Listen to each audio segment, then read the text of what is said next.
Kadapa MP అభ్యర్థి APPCC chief Sharmila Badvel పర్యటనలో భాగంగా సీఎం జగన్ స్థానిక ఎంపీ అవినాష్ రెడ్డిపై చేసిన వ్యాఖ్యలు ఎమ్మెల్యే సుధా ఖండించారు.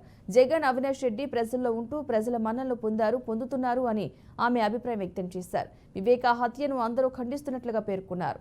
ఇక ఈ కేసు కోర్టులో విచారణ జరుగుతుండగా అవినాష్ రెడ్డి హంతకుడని అనడం ఎంతవరకు సమంజసమన్నారు. తన భర్త చనిపోయినప్పుడు కుటుంబానికి అండగా నిలబడి తనకు టికెట్ ఇచ్చి గెలిపించారని అన్నారు. అంతేకాకుండా రానున్న ఎన్నికల్లో తిరిగి పోటీ చేసేందుకు మళ్లీ తనకు అవకాశం ఇచ్చారని వెల్లడించారు. ఏపీ ప్రజలు సీఎం జగన్ కు అనుకూలంగా ఓట్లు వేయబోతున్నారంటూ సుధా చెప్పుకొచ్చారు. మళ్లీ జగన్ ముఖ్యమంత్రి అవుతారని ఆమె జోస్యం చెప్పారు. బద్వేల్ కాన్స్టిట్యున్సీకి వారి ప్రచారం నిమిత్తం రావడము, మా అధినేత అయినటువంటి వైఎస్ జగన్మోహన్ రెడ్డి సార్ని కానీ, ఇప్పుడు కడప పార్లమెంట్ ఎంపీ అభ్యర్థి అయినటువంటి అవినాష్ రెడ్డి సార్ గురించి కానీ ఆమె చేసినటువంటి వ్యాఖ్యానాలను మేమందరము ఈరోజు బద్వేల్ కాన్స్టిట్యున్సీలో ఉన్న వైఎస్ఆర్సీపీ కార్యకర్తలు ప్రతి ఒక్కరం కూడా తీవ్రంగా ఖండిస్తున్నాం.